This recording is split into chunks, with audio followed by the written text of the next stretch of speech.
What's up? It's Susie from Hey Girl Hey, and every once in a while you need a recipe that screams comfort. That is my hearty beef stew. Slow simmered cubes of meat, super flavorful, a rich red wine infused broth. This is the super hearty stew you will come back to over and over again. So let's do it. We are gonna kick things off by seasoning our beef on all sides with my beef rub seasoning. You can grab this in my store, or you can make a simple mix of salt, pepper, garlic powder, and onion powder. I like to use cubed up chuck roast for my beef stew. It has a good amount of fat in there, a really rich hearty beef, and it cooks down beautifully into these tender, shreddable bites of beef. First, we're going to preheat a heavy bottomed pot over medium heat. Drizzle in about a tablespoon of olive oil, let that heat until it starts to shimmer, and then add in your seasoned beef. Do not stir or agitate the beef at this point. We wanna leave it on one side and let it brown for about 3 to 4 minutes. Flip and sear that beef on all sides and then remove it to a plate and set it aside for later. Add in a half a cup of butter, allow it to melt in the bottom of the pan, and then a half a cup of all-purpose flour. Stir that together until a thick roux forms. Cook it for 1 to 2 minutes to cook off any of that floury taste, and then we add in our liquid.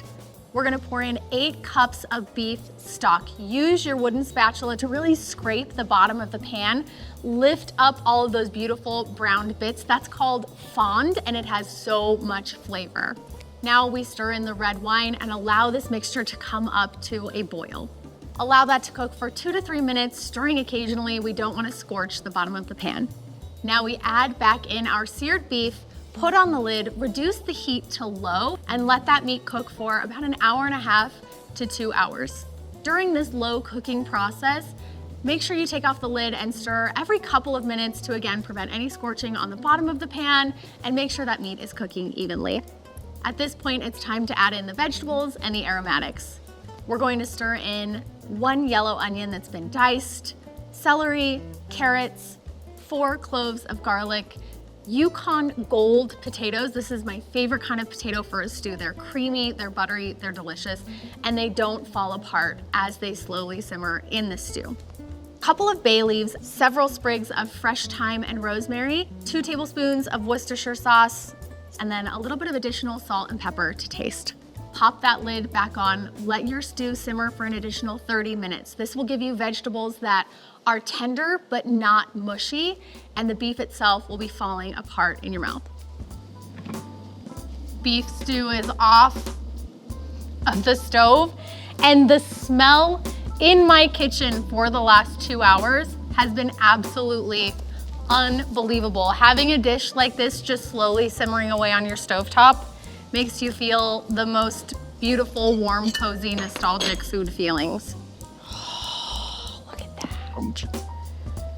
Now I will add in one caveat. We like our stew without tomatoes, but I know this is a divisive topic. So if you are a tomato in your stew family person, totally fine. Just add those when you add the rest of your vegetables. But otherwise, this is it for us.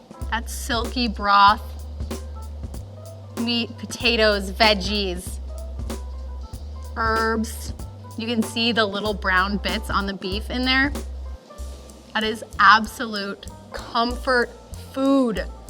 I hope you give my version of beef stew a try, and I hope your family loves it as much as mine does. If you do, give it a whirl at home. Head to my website, leave a review, let me know what you think about it, or snap a photo and tag me on social so I can see it and cheer you on your journey to becoming a backyard barbecue hero. We'll see you next time.